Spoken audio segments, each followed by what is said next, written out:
دنیا میں ایسے ممالک کی تعداد بہت کم ہے جو اپنے قیام کے فوری بعد ہی بیرونی حملے کا شکار ہو گئے۔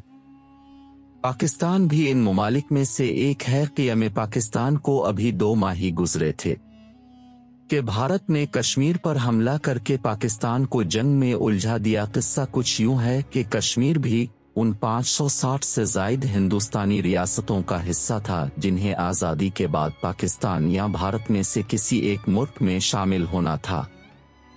کشمیر کی سرحد چونکہ پاکستان سے ملتی تھی اور وہاں مسلمان اکثریت میں تھے، اس لیے کشمیر کا پاکستان سے الحاق فطری بات تھی۔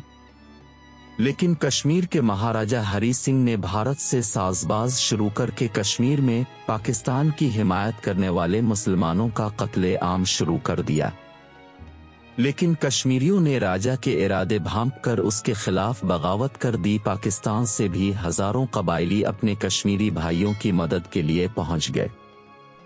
کشمیریوں اور قبائلیوں کا مشترکہ لشکر سری نگر پہنچا تو مہاراجہ ہری سنگھ دہلی فرار ہو گیا، جہاں اس نے کشمیر کا بھارت سے الحاق کرنے کی دستاویزات پر دستخط کر دیے۔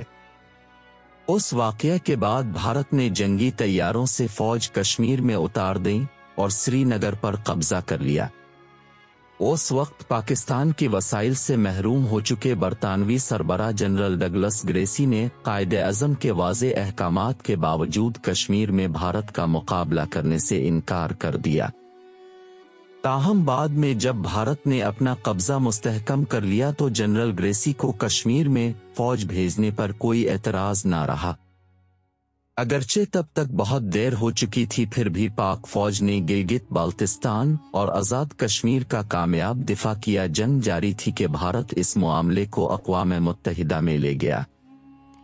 اقوام متحدہ نے کشمیر میں استصوابی رائے کی قرارداد منظور کی، لیکن قرارداد میں ایک ناانصافی کی گئی کہ بھارت کو جارے قرار دینے کی بجائے الٹا پاکستان سے کہا گیا کہ وہ کشمیر سے فوج واپس بلائے۔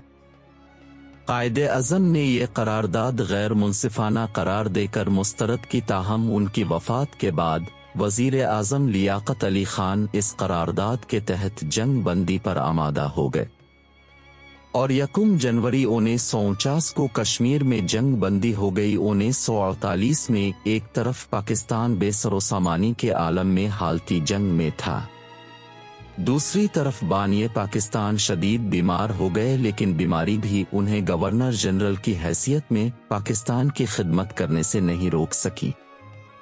قائد اعظم کے دور حکومت میں پاکستان کی مشکلات بے پناہ تھیں، مگر حوصلے جوان تھے۔ اس دور میں مالی مشکلات کے ساتھ 70 لاکھ مہاجرین کا اضافی بوجھ بھی پاکستان کے کاندھوں پر آ پڑا تھا۔ ان مشکلات کے علاوہ ایک اہم مسئلہ یہ تھا کہ آزادی کے وقت پاکستان کا کوئی آئین نہیں تھا اور پاکستان کو برطانیہ کے تحت نوآبادیاتی قرار دیا گیا تھا۔ اس لیے ہندوستان کے لیے بنائے گئے 1935 کے برطانوی آئین کو ہی معمولی تبدیلی کے بعد پاکستان میں نافذ کر دیا گیا۔ پاکستان 30 ستمبر 1947 کو اقوام متحدہ کا رکن بنا۔ سب سے پہلے پاکستان کو ایران نے تسلیم کیا اور فرانس میں پاکستان کا قومی پرچم سب سے پہلے لہرایا گیا۔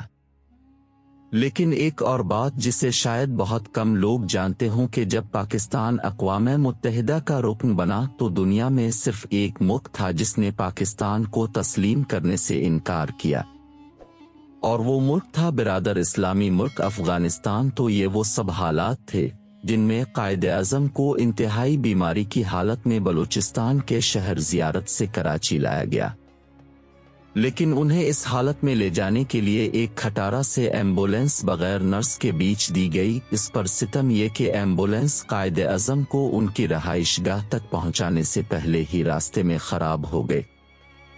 جب دوسری ایمبولینس منگوائی گئی تو وہ 1 گھنٹے بعد پہنچی۔ اس سوال کا جواب کسی کے پاس بھی نہیں ہے کہ ایسا جان بوجھ کر کیا گیا یا ایسا ایک بے سر و سامانی سے لڑتی ریاست میں کمیونیکیشن کے گیپ کی وجہ سے ہوا۔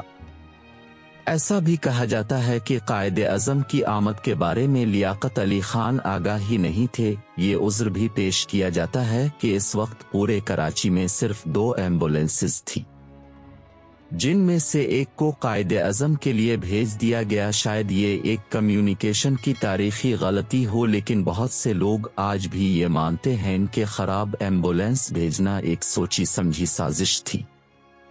قائد اعظم جب گھر پہنچے تو بیماری سے بری طرح نڈھال ہو چکے تھے۔ آخری وقت میں ان کی بہن محترمہ فاطمہ جناح اور ذاتی معالج کے سوا ان کے پاس کوئی دوسرا موجود نہیں تھا۔ وہاں موجود لوگوں کے مطابق ان کے آخری الفاظ تھے، اللہ پاکستان۔ انہوں نے یہ کہا اور جان جانے آفرین کے سپرد کر دی۔ قائد اعظم کے جنازہ میں 6 لاکھ کے لوگ شریک ہوئے۔ قائد اعظم کی وصیت کے مطابق ہی ان کی نماز جنازہ علامہ شبیر احمد عثمانی نے پڑھائی اور خواجہ ناظم الدین کو پاکستان کا دوسرا گورنر جنرل بنا دیا گیا۔